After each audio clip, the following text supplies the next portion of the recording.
Coming up on Outside the Lines, first report. Former NBA referee Tim Donaghy surrenders to federal authorities and admits his role in the gambling scandal. We're live in New York City. We're also live in Richmond, Virginia, where Michael Vick spent the day debating whether to take his lawyer's advice and plead guilty in the federal dogfighting case.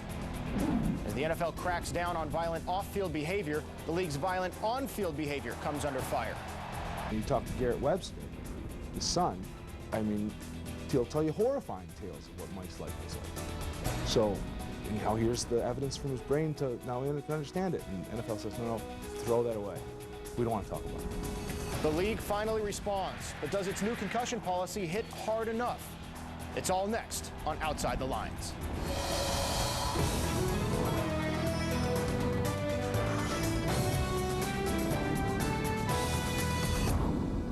And now, reporting for Outside the Lines, Steve Bunin. Of all the days this year that sports have taken a backseat to scandal, today may be the biggest of them all, and the one that begins to close the door on this police blotter of a summer. The latest on Michael Vick in a moment, but first, former NBA referee Tim Donaghy pleads guilty to 2 felony gambling charges, but does not implicate anyone else. Mark Schwartz is covering the story in Brooklyn, New York, where Donaghy turned himself in today. Mark, what exactly did he plead guilty to?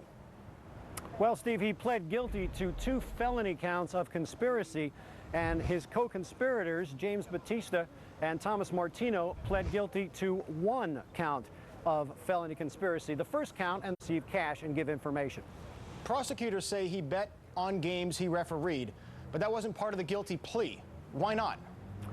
No, it wasn't part of the guilty plea because that is a cardinal sin in the National Basketball Association and across all sports. However, that is not a federal offense. The federal offense was placing the bets over the telephone and conspiring to give the inside information to his co-conspirators. What did we learn about Donaghy today? Well, one thing we learned about him, Steve, is that he is on antidepressants because he is years. Stern famously called Donaghy a, quote, rogue, isolated criminal. Does today's instances mean that prosecutors agree? Well, you know, we asked every individual on prosecution and defense whether there were other officials that were involved in this scheme. No one would give us an answer except for James Batista's attorney, who said that Donaghy is the only one. But David Stern has been emphatic through this entire ordeal for the NBA, which he says is the worst thing that the league has ever faced. And he says, as you pointed out, this is one rogue, isolated criminal. Mark Schwartz reporting live from Brooklyn. Rachel Nichols has been covering this story from the get-go. She joins us live from Las Vegas, where Team USA is training for pre-Olympic qualifying. In July, Rachel, David Stern called this the worst situation he's seen as commissioner, but also, as we just referred to, that Donaghy was basically the only one involved. Given today's events, what do your contacts say about that? Well, the FBI and NBA sources I've spoken to do say that right now there as well. What's been the reaction from the players and coaches there in Las Vegas with whom you've spoken? Well, when I spoke to former Rockets coach Rudy Tomjanovich about a look at that also after today's events. Rachel Nichols reporting live from Las Vegas. The NBA takes enough hits for the quality of its on-court action. Every day spent focusing on somebody in court is a day David Stern would just as soon forget. The commissioner released a statement today, quote, as expected, former NBA referee Tim Donaghy pleaded guilty today to betting on NBA games, including games in which he officiated, and providing confidential information to others who bet on NBA games. We will continue with our ongoing and thorough review of the league's officiating program to ensure that the best possible policies and procedures are in place to protect the integrity of our game. Of all the high-profile sports scandals this summer, none involved a higher-profile figure than the federal dogfighting case against Michael Vick. Last night, the news broke that Vick's lawyers were seeking a plea bargain where Vick would plead guilty but get a sentence of less than a year in jail. Kelly Naki joins us live in Richmond, Virginia. Kelly, what's the latest? Well, Steve's Vick's defense camp told.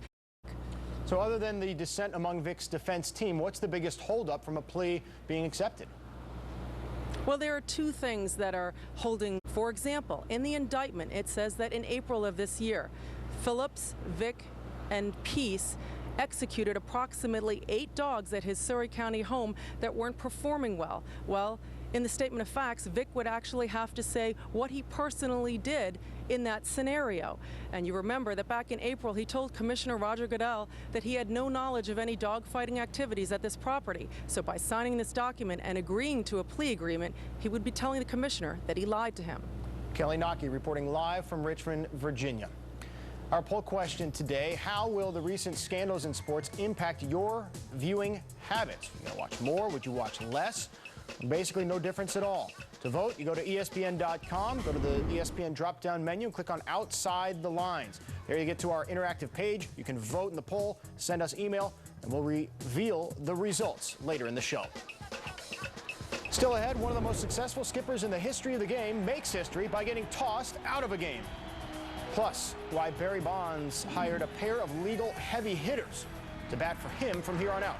Outside the Lines, swinging for the fences, next.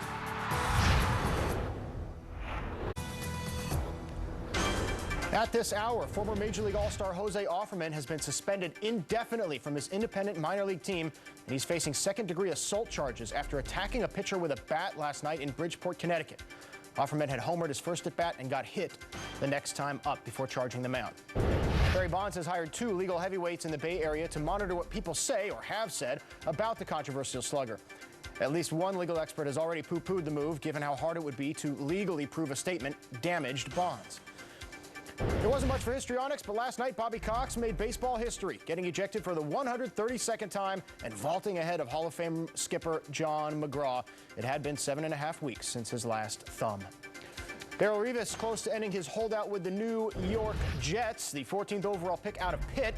Revis reportedly wants a 5-year deal. Team wants 6. Whenever he signs, he'll leave #1 pick Jamarcus Russell as the only rookie holdout. The NFL loves its big hits, but doesn't want to see its players too woozy to walk. The potential link between highlight hits and brain damage. Next on Outside the Lines.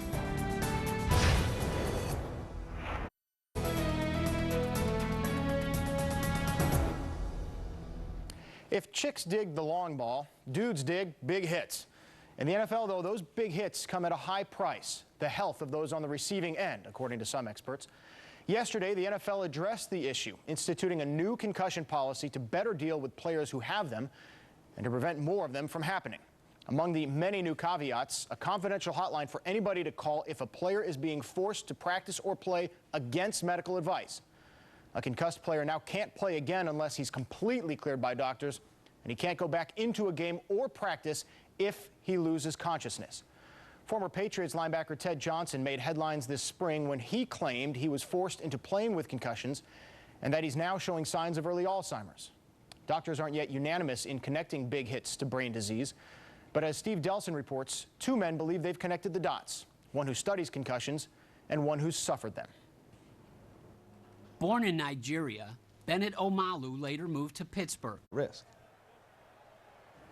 An NFL spokesman says Omalu's work was discussed at a recent concussion summit, and the league now awaits peer review of his research. Dennis Franchione of Texas A&M, the guest today on College Football Live. Coming up at the bottom of the hour with Dari Noka. Outside the Lines, back after this.